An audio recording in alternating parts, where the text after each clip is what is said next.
Hi and welcome to another episode of eCommerce One. And today's guest is Frankie Baeza, who's the founder at the ROAS system with a focus on paid social, and also one of the lead trainers at the Blueprint, Facebook's Blueprint training, part of the She Means Business program. How are you doing, Frankie? I'm very well, thank you. Thank you for having me on the show. Fantastic. So you're in Bournemouth today. I think that's right, isn't it? Yeah, that's right. I love the coast, so I can't get away. I don't blame you. I don't blame you. We're about 45 minutes away, unfortunately, from the coast. So yeah, counting down the days for another little day trip. So I think I'm looking forward to this one big time. So it's a topic that's very close to my heart, very close to our agency. So social ads. So how did you get into social ads in the first place? Well, I was going to say, would you like the long story or the short story? The summarized one. I'll leave it with you. Leave it with me. Okay, cool. I'll try and skip through it as get to the point as quick as I can. I started with uni. I went to Bournemouth Uni, studied marketing, went to uni with a business idea, which was hats, snapback hats for. I used to sell on a market in Woking, and I was selling American football snapbacks. I had some regulars, which were grannies, asking me for UK football clubs, and at that moment I was like, oh wow, this is definitely a gap in the market. So I went to Bournemouth Uni with that idea, and moved quite fast. So with my housemate, that happened to be a graphic designer, we just pumped pretty much all my student loan into making 3 hats. Used Alibaba. The hats arrived by October, and we were ready to go live by Christmas. And that was my first experience of using social media to like amplify brand, get in touch with celebrities. I kind of feel like I came to it a bit too early, if it's possible. Because didn't have any idea about paid social just yet, but that was my first sort of experience on the social media element and the influence element. So fast forwards, that came to an end in 2015. So we had an issue with some Premier League lawyers and some patent issues, and we were very young and naive, and it's just one of those things that came to an end. And then in the summer, that was my first experience at an ad agency. I went to work for Brooklyn Brothers in Soho. I was one of the planning interns. I was, put into creative workshops. I was asked to get some audience insights, and that's when I started, playing with the Facebook audience platform, starting to understand how it works, but still very, very early stages. I then also. Where was this then, roughly? Where are we talking?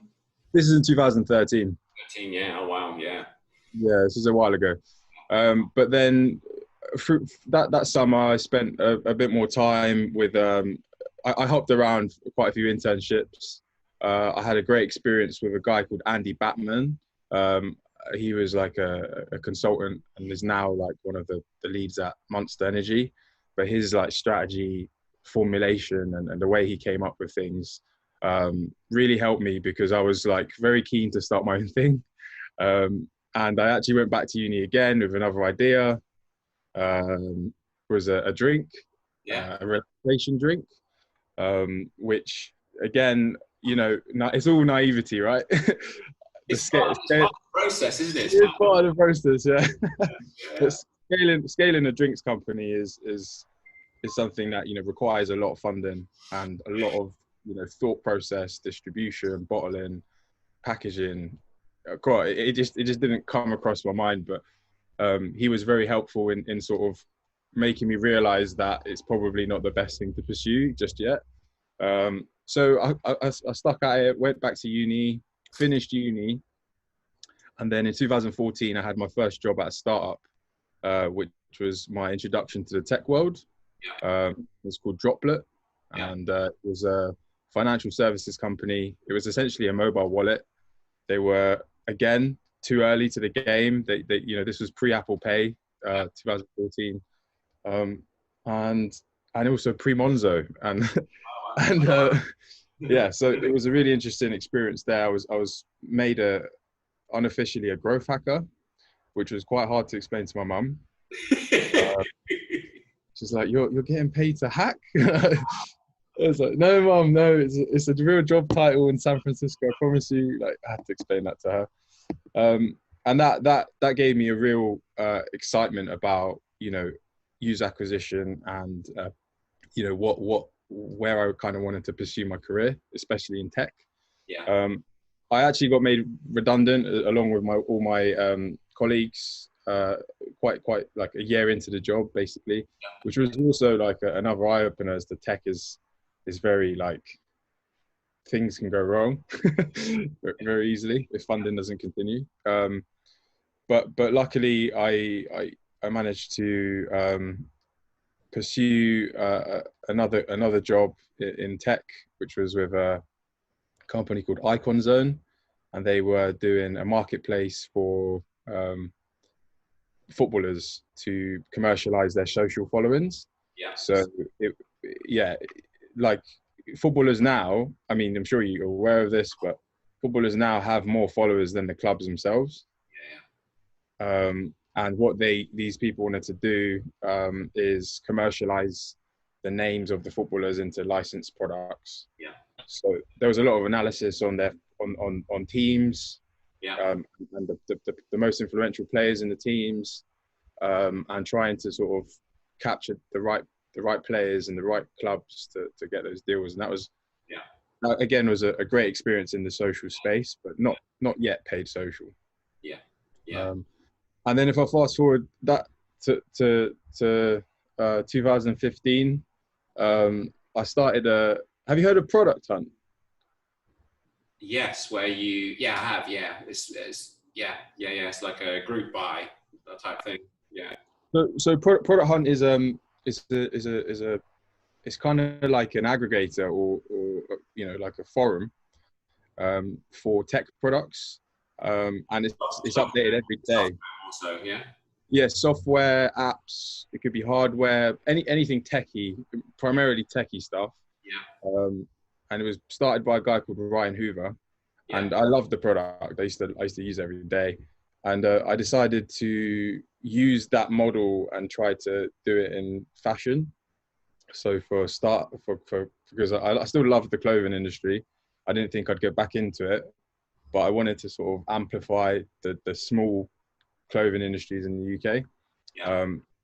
Again, it was one of those things that the commercialization of it was too difficult. I didn't have any funding. I was self-funded, but that very luckily gave me the opportunity to interact with someone called Daniel Murray. So I tweeted him about what I was doing and about what he was doing, which was, he was the founder of a company called Grabble. Yeah. And Grabble would do fashion, but like in a Tinder style. So they would suggest clothing to you, and you could say yes or no, and you could swipe left and right. And when you would swipe yes, if it went on discount, you get notified. And it was a clever app. Very beautifully designed. Yeah. And I actually got brought in there to run the paid social ads. So that's when my career in paid social started, and that was in 2016. Yeah. I had a short stint there. It was very much a steep learning curve. So I just got thrown in the deep end. I was like, here's £1,000 a day. Start getting these downloads in and reduce the price of the acquisition cost. Yeah.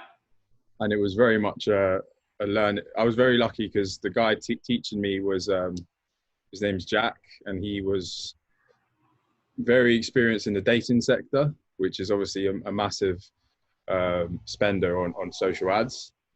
And he was able to teach me all his techniques, the structure of campaigns, how to monitor performance, you know. But very much, I feel very lucky that I was.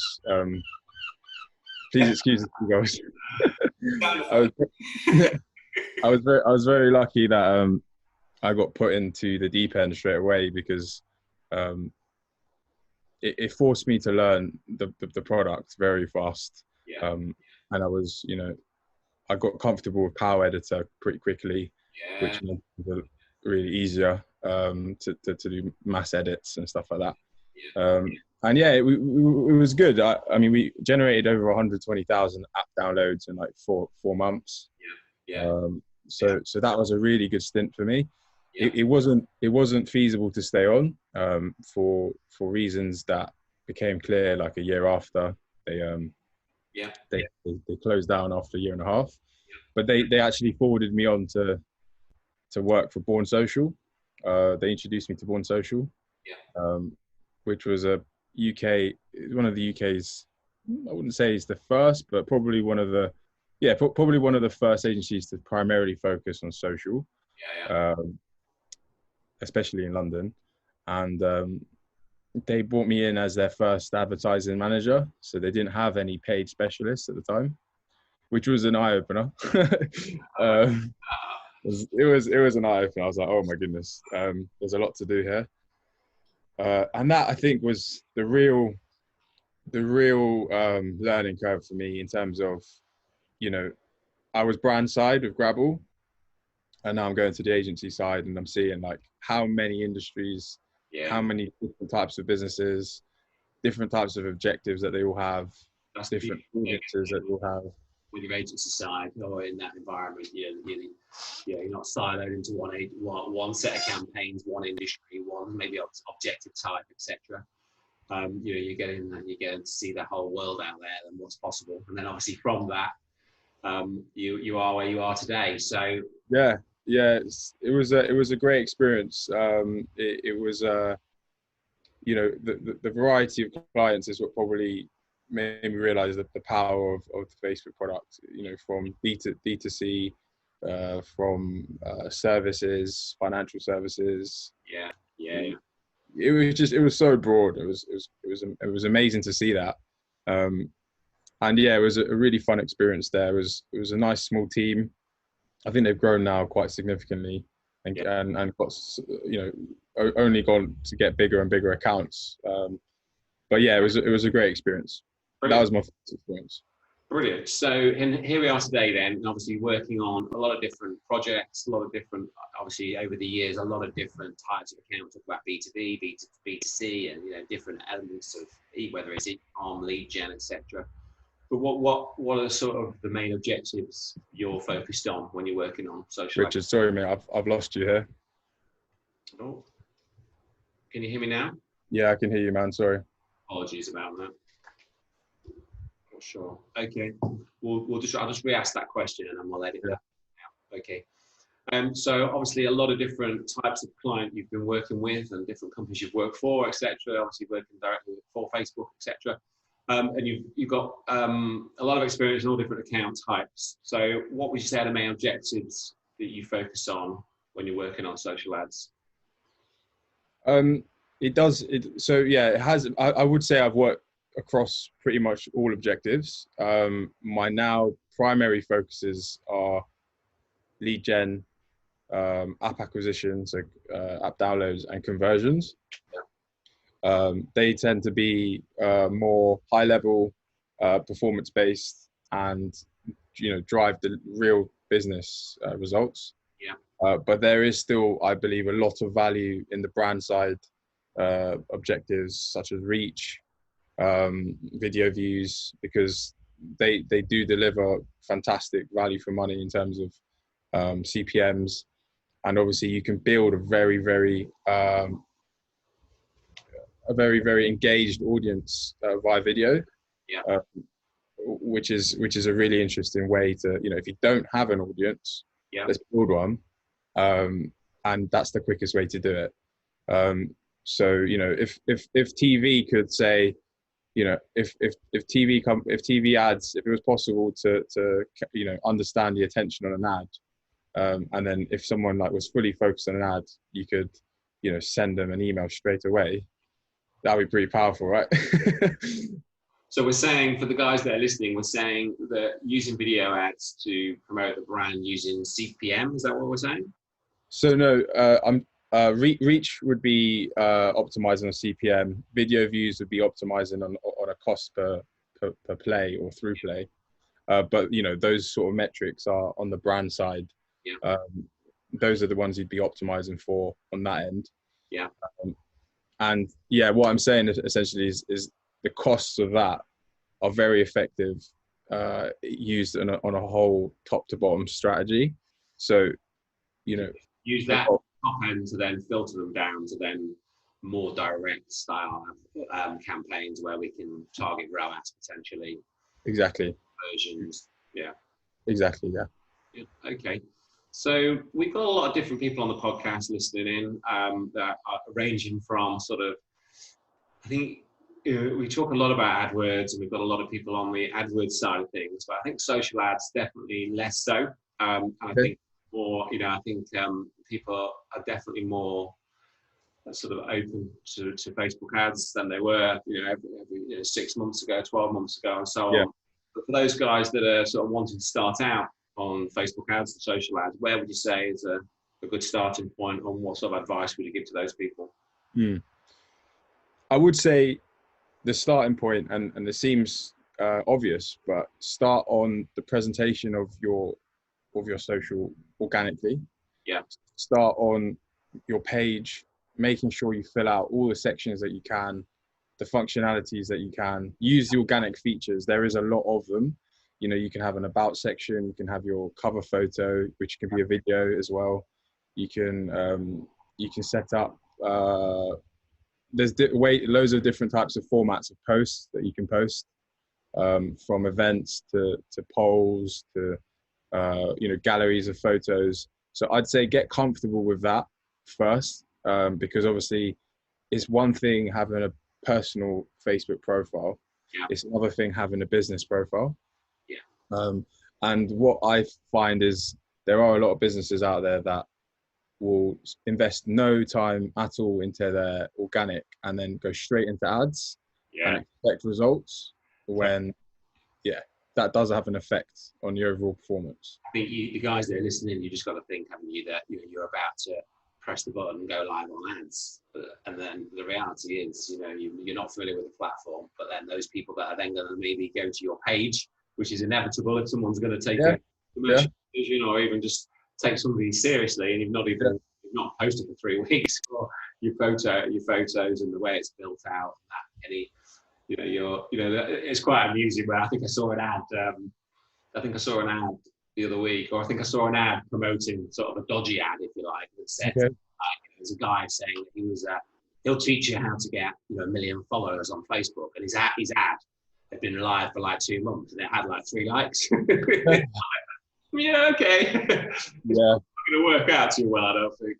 So making sure that your profiles are kept up to date, and making sure that they are professional, consistent, which is quite often, we get that same sort of challenge where people come to us and say, right, we start ads. It's like, well, we can start ads, but the conversions are not, the data is not necessarily going to be very good until we do this piece of work organically.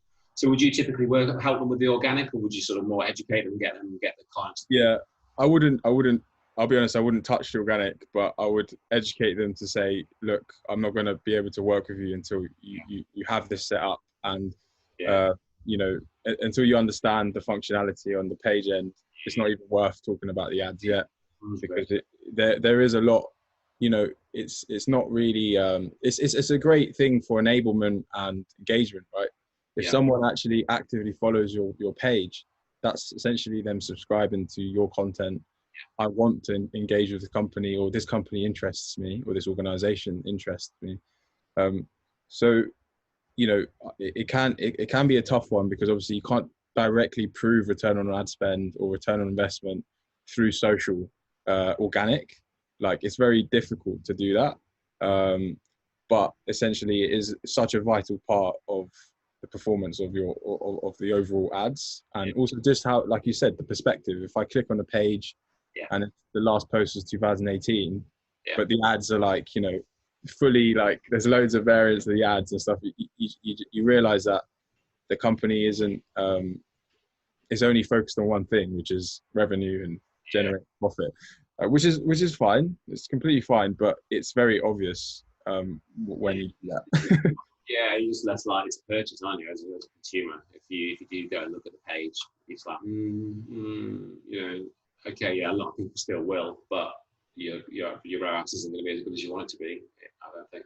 Okay, so you've worked on a lot of different campaigns. What sort of tips would you give the listeners specifically, like specific tips right now that are working well for you or have worked well for you and still continue to work well for you? What sort of tips would you give to the listeners? So I would say really dive down into your business objectives. Yeah. Really like focus and understand what they are and try to align that with the ad objectives that you have available to you on Facebook. A lot of companies, you have to remember what you're optimizing for as well. So something, and also think about the whole experience. Don't just think my website's done, I'm going to send traffic to the website and it should all work fine. The checkout experience needs to be, fantastic. Page speed is important. All these things that I'm sure are very valid and important in SEO and are also important for Facebook. When you actually have an objective, which is to send traffic out of Facebook doesn't necessarily want people to leave Facebook. So if there's any issues with page speed, if there's any kind of, horrible pop-ups that come up on the page, that will be penalized. So it's worth thinking about the whole experience, the flow of the journey, and consider that highly when you're making your campaigns. Yeah. Another thing I'd say is really experiment with formats. Yeah. A lot of people tend to, try to use a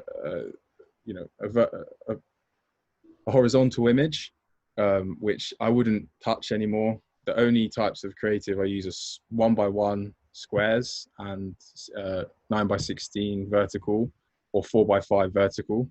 They're the ratios that you need to focus on, which are obviously a bit unusual because they don't actually appear on I don't think they appear on many other ad platforms. Yeah. So it can throw off companies. How do you make a square image? Well, there are loads of tools out there, which obviously we'll talk about. But that's what I'd recommend. And also motion. Motion is very important. Yeah. It can be just a bit of like, it has to, the creative is so important. So, you're up against loads of different types of creative. Yeah. So the way to stand out is obviously movement. It is so simple, and it doesn't have to be like a 1 minute Guinness ad or 3 minute Guinness ad. It just needs to tell someone something within half a second. You don't have a lot of time. That split, like say, second, just to interrupt that scroll. Oh, yeah. Okay. Yeah. We'll talk exactly that. Further on, yeah. So making sure that experience when you go to the site, that's the first thing. Making sure that that goes across any sort of marketing channels. Whether you're doing Google ads, whether you're trying to focus on SEO and conversion. At the end of the day, if you haven't got a good experience on the site, it doesn't matter what you do. That's quite often the first port of call for any type of marketing strategy. I would recommend as well. So many people are so geared up on, we need to double the traffic. Obviously conversions and sales, but ultimately, it's quite often not about doubling the traffic. In a lot of SEO cases, for example, it's about doing that CRO piece at the front end, making sure that the site actually converts. That experience of different mobile devices, the checkout. I know we've mentioned this in a lot of podcasts over the last 6 months, but just listen. If you're listening in, go and buy something from your site, from your mobile phone, and see if it's accessible. Because I would imagine 50% of you listening in, there's a problem. And so just if you've got chat programs, quite often, I see it all the time. The chat program is still showing, and sort of in the checkout, and then there might be some instances you want it to. But sometimes you can't actually get to the checkout button. You can't click. It blocks. It's overlaying the overlays, and then you're trying to click the cross to get rid of the chat, and then you can't, and then but you know what, bugger it, I'll buy it somewhere else, sort of thing. Yeah. It sounds like that's not going to happen, but we see it We see it literally every other week. We see that a very specific thing. Getting lost in the checkout, not being able to go back, or so that checkout. I've had that a lot with outbound checkouts. So when you go to have a website, you're happy with the website, happy with the product, click add to cart, everything's looking great. You click purchase, and then suddenly it's taking you somewhere else. You're like, where am I going? I don't want to go somewhere else. I want to buy it here.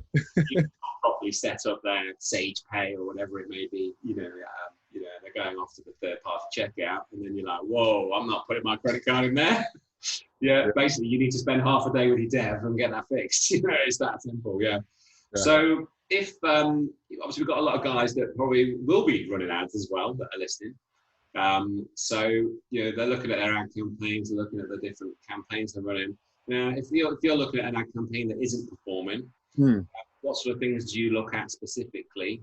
Maybe more so on the e-commerce side specifically. Okay. What sort of things would you look at that can help improve the returns and ROAS? So first of all, be looking at delivery of the ads. Is there any issues? Is the ad set in learning mode? Yeah. And if it is, there's definitely a problem and that needs to be fixed. Yeah. Look at impressions. For me, the reason why I say this is if it hasn't hit 8,000 impressions or more, it's not really worth making a decision just yet, unless obviously you've had it on for a week and it just isn't spending your budget. Yeah. But in that case, that's sort of my decision point. 8,000 plus, is this actually a winner or a loser? Yeah. Be critical about the actual creative. Think about where you are and who you're selling to and the language you're using. Yeah. With e-com, it can be very product focused, very price focused, very offer focused, but it doesn't necessarily need to be so direct responsive at the start. It can be very brand. It can be like a brand ad. Sorry. So there is some seriously advanced tools in terms of e-com on Facebook. So you have the catalogs, which I'm sure you're aware of. Yeah. And if they're implemented right, they can be implemented across industries. So e-com, automobiles, property, and flights. Obviously, flights taking a hit, but in terms of those industries, they're very much product focused, loads of SKUs, and the interesting part of that is the dynamic deliverability. So if I'm looking at 3-bed houses, or if I'm looking at a particular shoe size, I can set up the audiences in a way that will only deliver those products that are available to that person. So if a product goes out of stock, it just automatically takes it out of the ad. If it's back in stock, it will go back into the ad. Yeah. And it's also those ads tend to be like dynamic carousels, but there are other ways of using the catalog products. You can add them to instant experiences, and you can add them to canvases. So there isn't just one format of ad on ecom. So I specifically say try and experiment with the other formats before cutting the ad spend or even cutting the campaign. Another thing is if you're using video, try and focus on shortening the length of the video. 15 seconds is optimal. Yeah. And you can do up to 3 videos 15 seconds long in a story, back to back. Yeah. So you can do a 15-second intro, 15-second products, 15-second availability, Yeah. So yeah, try and adapt your creative to the platform. Yeah. And use that. Another thing I'd say is dynamic creative optimization, which is probably not used by everyone. It may seem like you're losing control a bit, or you're giving Facebook more power. But in my opinion, it's a fantastic way to use Facebook's platform to its full potential in terms of liquidity, in terms of placement optimization. It's a really, really clever way to be everywhere at the same time. So what that would do is essentially you'd use a 9x16. Oh, where am I in the camera? So 9x16, and then obviously this would be your main focus area, the 1x1. You could have like some stuff at the top, some stuff at the bottom, but that would be your main creative. But then it will be reformatted per placement, and the ad will be delivered across all placements, which more recently has expanded quite significantly. So, you know, I'm now seeing placements available in Facebook search. I'm now seeing placements available in the marketplace. There's now placements available in groups. There's placements in Instagram Explore. So there's some serious like expansion in where these ads are appearing. And obviously to be in those places, you need to have the right format.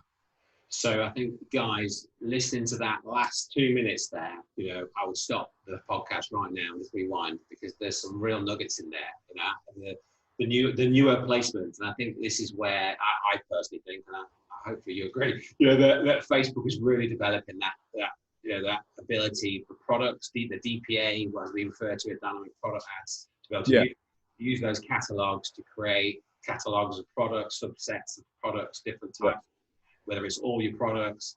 And then when somebody's gone to your store and looked at that size 7 t-shirt, whatever it may be, size 7 Nike pair of shoes, you know, and then they didn't buy it, you know, that catalog and the way you've set up your ads is enabling you to then show that size 7 Nike to the person that put it in the basket, person that looked at it and obviously bid differently based on that level of intent, all the different placements. You know, I think, you know, I see a lot more of the placements. You know, obviously we manage a lot of accounts for those, but I'm seeing more and more, especially in that marketplace and groups, you know, so if you think about some of the targeting you can do there, you know, when there's these passionate groups around the products that you sell and you can place ads, you know, on the marketplace. Yeah. Groups, it's amazing. Yeah.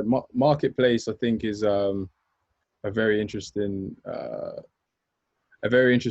product in its own right. You know, I've seen the listings there now expanding into these exact things we discussed on DPA and catalogs, which are houses, cars, you know, big purchases. Obviously, there are competitors out there, Zoopla, AutoTrader. They must be quaking because it is a serious product in terms of the information availability, the ease of searching, very powerful. A lot of variables you can use, isn't there?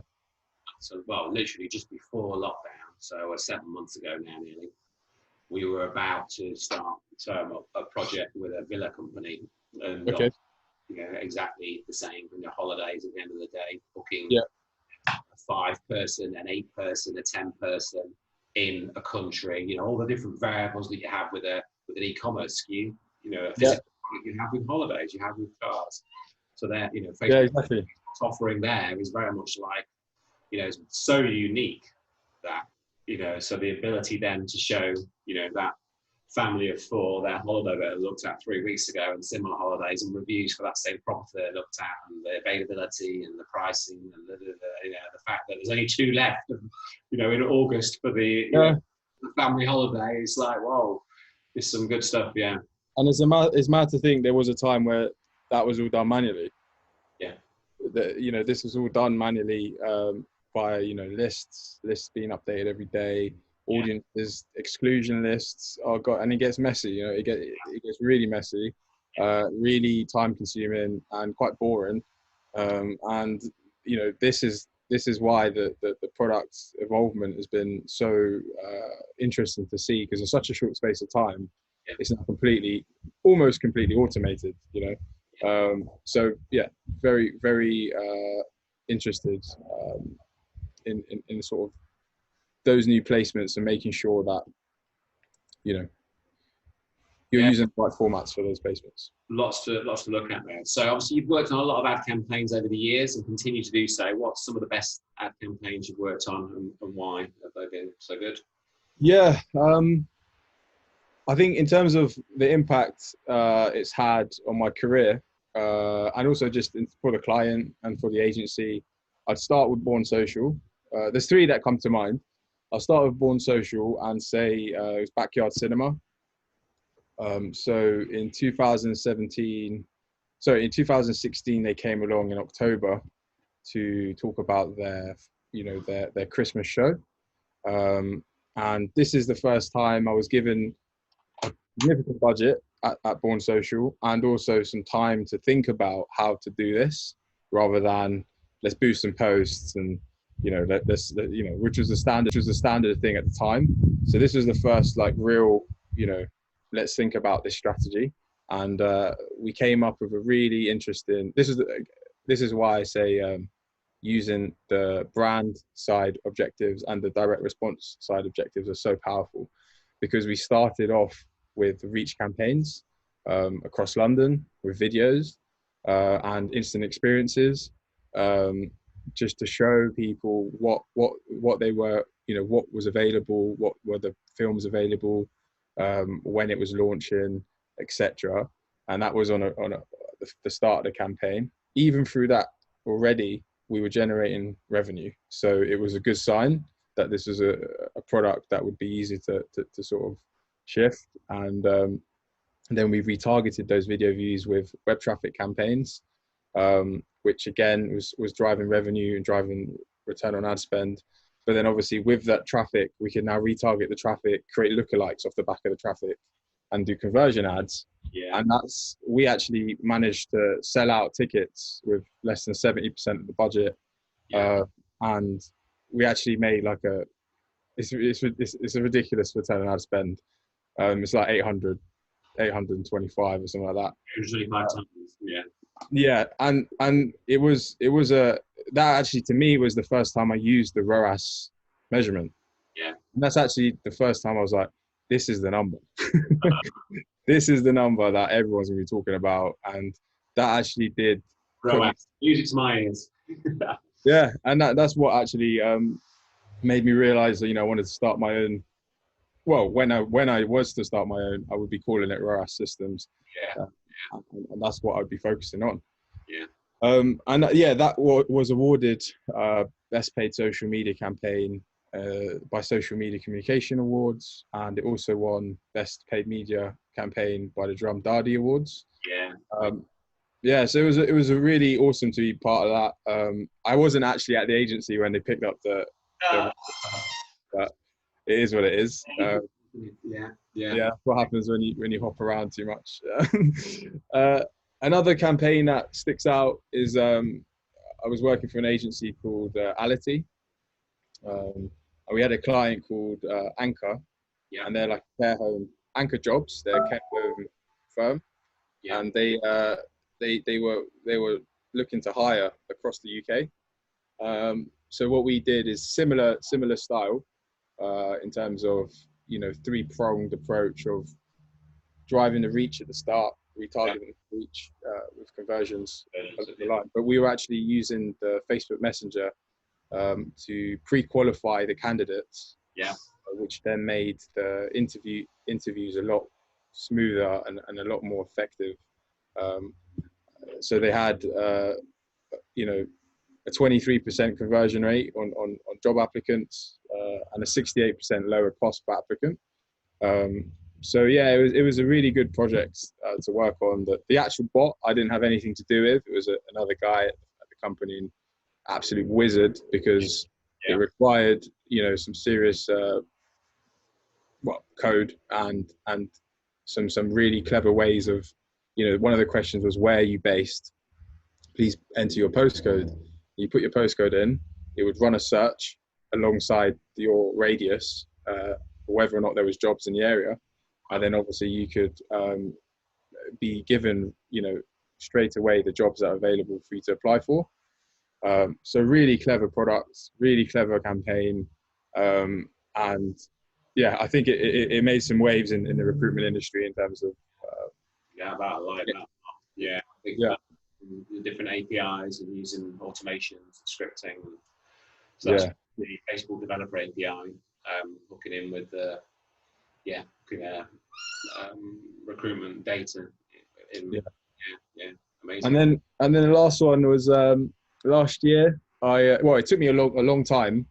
So I started talking to them at the start of 2018, and they weren't interested at the start at all. They're very much on an organic model, which is fair enough because they built a really good community. But this was free trade. So free trade is a challenger stockbroker, and they came into the market via crowdfunding. So they had like a really good user base to start with. And I remember talking to them very start, like, oh, we need to get you on social ads. We need to get you on social ads. And they just weren't having it. They weren't very convinced it would work for them at the start. I think I sent proposals over the course of a year. And then, and luckily, like no one else must have been pursuing them because they came back to me. And we worked on a project for 3 months. And the good thing here was, my end goal was to prove the channel as a acquisition channel, which we did. We did in 3 months. We generated 10,000 downloads or so, registered downloads. So because we were tracking each part of the journey, and now they have like a team on this. So they've in-housed it, and they're up against. I think they're about to hit 250,000 downloads now. Wow. So they're in a serious growth stage, and it was a fantastic to be part of that. It opened a lot of doors for myself. Brilliant. So I think a lot of people with Facebook, it's this creative piece that people get stuck on. I think it's, you get into the interface, you sort of figure out how to maneuver it as a start point. Podcasts that are doing their own thing. It's quite daunting, a bit like AdWords in a way, probably less daunting than AdWords, I think. But then it comes down. I think when it comes down to it, you've got this creative element. What sort of things, tools, sort of tips you can give the guys? Maybe tools, definitely. Yeah. Creative side of Facebook. Yeah, of course. Yeah. So I think if you're really early stages on this and you're just starting off, and for example, you want to get started on story ads, I would say use Instagram itself. So use the Instagram camera. Get on the camera, play with the effects, play with the stickers, play with the polls, GIFs. Just get used to it, and actually that content can be used in ads because you can download what you've made, and then you can send it to an email or a Google Drive, and then you can use that as an ad itself. That's obviously wouldn't be the most scalable way to produce content, because obviously it's good start point. It's definitely definitely a good starting point. But if you then want to expand your the creative, make it look less organic, because using camera will just look like organic content, which is one of the benefits of it. It looks native. It looks like it's not an ad. But then obviously if you want to do an obvious ad, which sometimes you need to do, there are other products out there. I think I would start with Spark. So Adobe Spark is their new web-based client. There's no software. I mean, you can get the app on your phone. Yeah. It's essentially a progressive web app. So you can get it on your phone, you can get it on the web. And it's really a clever tool because it has loads of templates. It has, you can upload your brand guidelines on there as well. So if you have any colors, if you have any fonts, if you have logos, you can upload all that into separate brands. And then whenever you make a product or an ad, you can just drop them in the right place. You don't have to worry about what's the hex code or what's the font. Collaborating with teams and agencies as well. Yeah, exactly. So that's my favorite. Then obviously there's Canva, which is a fantastic product. Obviously some people love hate because of designers are probably hating it. I think I've had 2 designers on the podcast. I don't mention it, but we use it. I don't have any sympathy because it's just how it is. You know, products evolve, and you need. I think if for example I've had designers I've worked with and they're saying I don't know how to animate, I'm like, I know how to animate, so you need to know how to animate. Like, I'm not a designer, so you know there's an element of maybe not liking the fact that it's not a purist approach, but it's a great product, and if you're a good designer, you can make some great ads on there. So you know, I would say from the bottom of my heart, if you are a designer and you know you don't have experience in motion, get on Canva. You know, that's a great start. And then obviously Adobe Illustrators for, you know, some really good graphics if you're into like more nitty gritty, and you know, if you want to plan, for example, a large campaign with maybe 5 different personas, and you know, you want to have a story ad and then some carousel ads and then an instant experience for each persona, you know, you can make the artboards and, you know, map it out a lot visual, which takes longer, but it can be worth it if you're doing a big campaign like that. And then finally, there's a product called Creative Hub, which isn't used that much. I don't think. It's relatively new. It's on the Facebook ads platform, and it allows you to see your ad before you get it into Ads Manager across all placements, like every single placement there is. So if I find the designers are probably designing it as a single image and not thinking about the copy above, the copy below, the call to action, the environment it's in, rather than it's out in the wilderness. Exactly. And I think that disconnect can cause sometimes a bit of the creative could be better. So I think if you are designing and you want to see what it looks like on the actual ad, get on Creative Hub, and check out how it looks on all placements, and then, you know. Yeah, I would say that is an area that Facebook are going to develop even more and more as well. That's my thoughts on it. You know, they've got their own talk, you know, and they are talking about it more and more and more. You know, they're going to develop that. Obviously, you're staying in their platform, which is what obviously all the, you know, a lot of it's about. So, you know, they acknowledge the fact that the creative is a challenging piece. Can you still hear me? Okay. Yeah, I can hear you. Sorry, man. Yeah, I wasn't sure if I'd chopped out. Okay. So that's great. So obviously a lot of different ideas there of tools to use. So let's touch on, so obviously you are a lead trainer at the Blueprint. So when we refer to the Blueprint, for those that are listening, it's Facebook's own training, you know, to train on the different elements of paid ads. You know, there's all different areas, you know, whether that's you know, the technical side, the numbers side, the creative side, the planning side, the strategy side, and all the different areas, a lot of different certifications, and frankly, teachers and leads on a lot of that for Facebook. So as a teacher, you must get asked a lot of the same questions, a lot of similar questions. So what are some of the most sort of common things that maybe people ask you, and what are the solutions really? Yeah, gosh.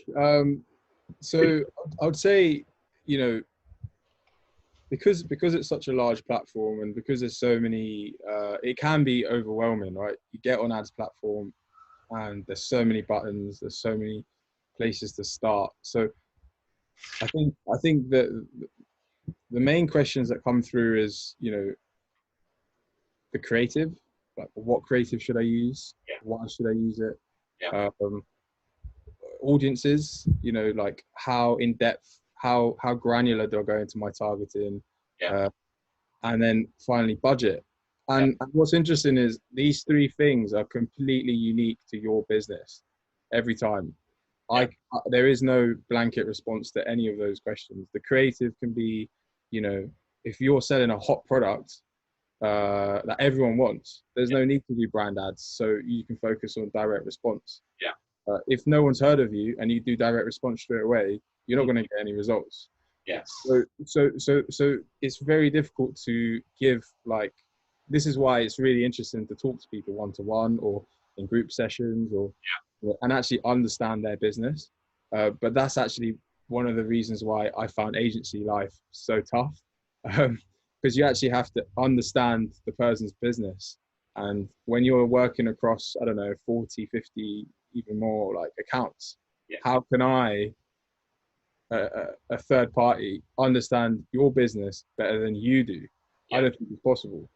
You know, as much as I can try, I don't think that's truly possible. So there's definitely a challenge there on the agency side. I think, if you've got 40 clients, then forget it. Yeah. Yeah, exactly. But essentially, it's really coming to terms with your business objectives and understanding how to use a Facebook ads platform to achieve those goals. Because I've had clients where I've gone in and they're straight away starting on conversion ads, and their pixel isn't even live, and I'm like, how did you do that? How is that even possible? You know, so people, unfortunately, it's not very clear as to like where to start. And I think I would say personally, like we discussed, is start on your page. You know, start on understanding that, and then maybe start some engagement posts on your first. If you really want to understand the product, the engagement ad, although it doesn't have direct sales correlated or anything like that, it's very cheap. Yeah. So it allows you to test your creative quicker than any other objective. So if you have 10 different posts, different types of messaging, different types of language, some with emojis, some without, and so especially when you're a startup and you don't know how your messaging is necessarily going to look like. You're doing that research, doing that market research with an engagement post cheaply with real people. Yeah, and that's what I tend to say is, look, if you haven't got any experience with this, start walking. You know, start on the cheaper stuff. Try to understand what performance means in that objective, and then obviously you can transfer that further down the funnel. But that's the main thing really is those three factors that very difficult to answer on a blanket basis. No, that's great. Okay, well, I think fantastic episode. Lots of great takeaways. It's one I'm going to listen back to for sure. We always like to ask a book recommendation of all our podcasts. Oh, cool. Yeah, this is great. The book that you would recommend? Yeah, it's a book called Total Rethink, Why Entrepreneurs Should Act Like Revolutionaries. And it's by a guy called David McCourt. He's Irish American, and he is in charge of the broadband rollout in Ireland at the moment, which is a massive expansion across rural Ireland. But his story is truly inspiring. You know, he's achieved a lot, a very fast pace, and his approach to people, his approach to candidness, his approach to even immigration. His views on immigration are very inspiring to me. You know, for my own sort of story, in terms of my mum, my dad, they're not native to this country, and it touched some nerves there. It was a really great book. Really resonated. Yeah, fantastic. Well, we'll make sure that's marked up in the show notes. Well, thank you so much for being on the podcast. If the guys that are listening in want to find out more about you, Frankie, what's the best place to reach out to you? Yeah, of course. I'm on social, Frankie Baefa. I have a website called thisisanadvert.com, which you can check out. And also, if you are actually active on paid social, head over to paidsocialists.com. It's double L, and that will take you to a group on Facebook with about 500 other paid social specialists. So it's a big community where it's growing organically, and there's a lot of chat there. If you have any questions, technical questions, jobs, things like that, it's always we will welcome anyone to the group. So, well, thank you so much for being on the podcast, Frankie. I'll speak to you again soon. no worries. Thank you very much.